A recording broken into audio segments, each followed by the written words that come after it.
Hello, welcome to Bored and Confused, where I review shows based on two criteria. One, was I bored? Two, was I confused? Today's show is Chicago, the musical. Now, I reached out to the press representative to ask if I could review Chicago, and they said, we're not having critics review Chicago right now. And I said, no problem. I'm not reviewing it. I'm just reviewing it. And viewing it again is what I did. I've seen this show a lot, maybe 20 times. I mean, I've really seen it. I can't even remember how many times I've seen this show because I love it. Now, Chicago was one of the first shows I ever saw on Broadway. I came to New York with a college group and I bought a student rush ticket with my friend who later became a Broadway chorus boy in a lot of shows. And we saw Chicago from the front row, and it was electrifying. I saw Bebe Neuwirth, Joel Grey, James Naughton, Marsha Lewis, and Annie Reinking had just left and been replaced by Karen Ziemba. The dancing was on point, the cast was seductive, and I was hooked. Another connection I have with Chicago is one of the first jobs I booked when I came to New York was the national tour of Fosse, and one of my features was Razzle Dazzle, so I got to play sort of Billy Flynn character and sing that song every night. So this time around, I saw Charlotte Dambois as Roxie Hart, who I've seen many times in this role. She's played Roxie more than anyone in history, over 1,250 times on Broadway alone. As Velma Kelly, I saw Sophie Carmen Jones. As Billy Flynn, Max von Essen. As Matron Mama Morton, Rima Webb. And as Amos Hart, I saw Greg Hildreth. And Mary Sunshine was played by Arlo, who has been playing this role for nearly 20 years. The longest anyone has ever played the role on Broadway. And I've seen them in it before, and they're still pitch perfect.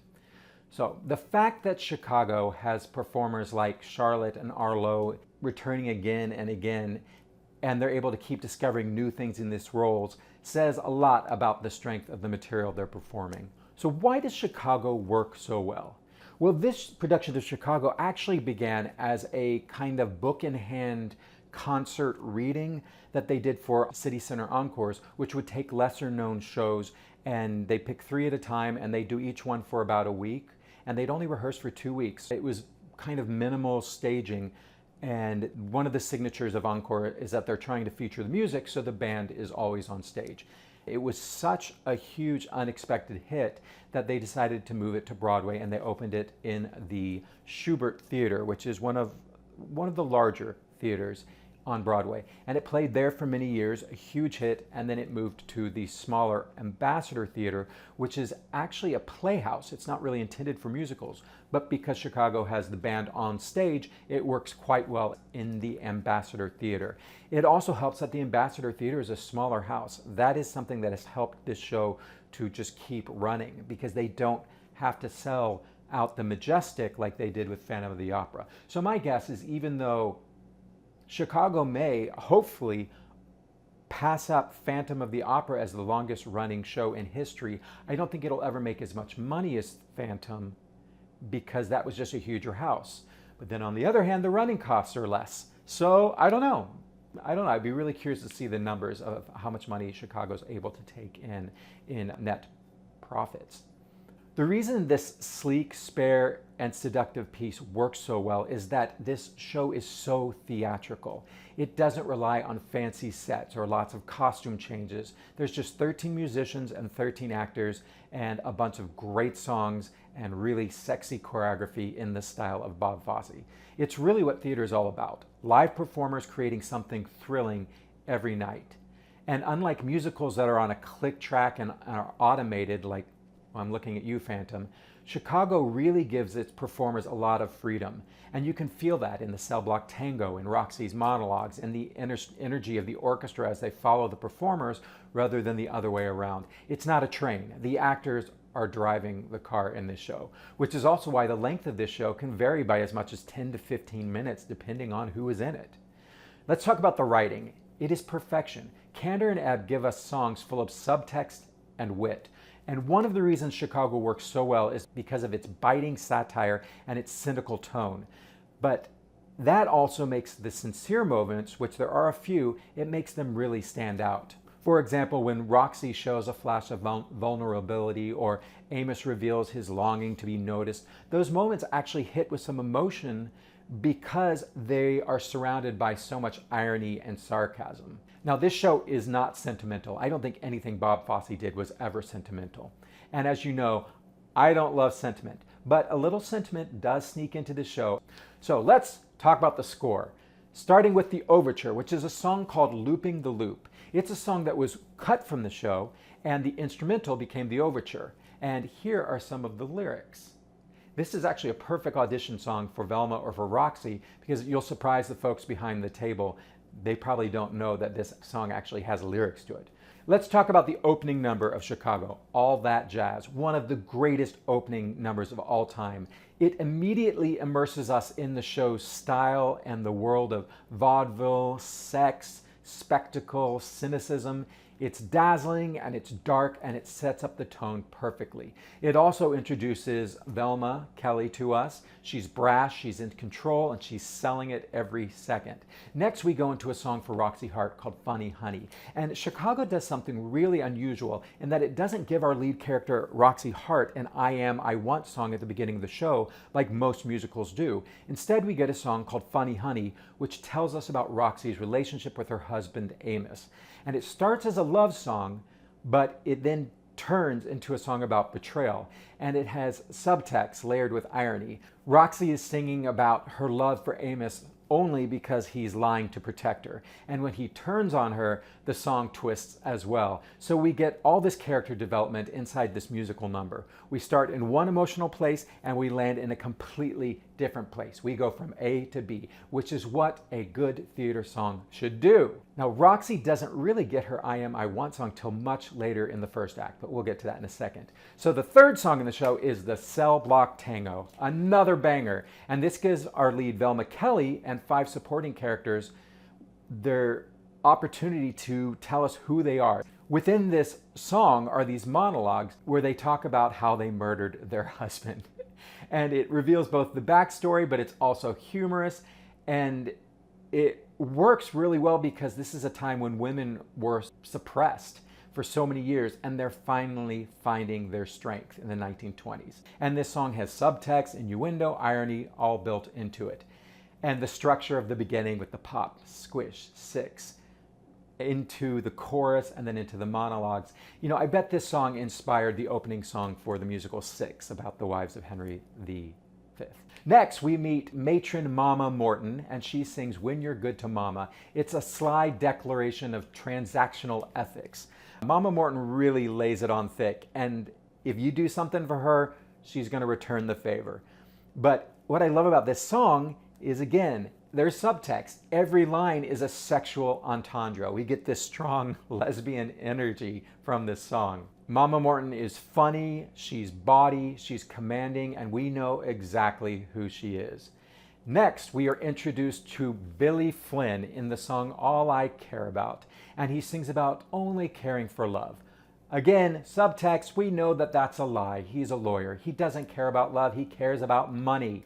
And the contrast between what he says and what he means gives us everything we need to know. It's slick, it's seductive, and it's perfectly cynical.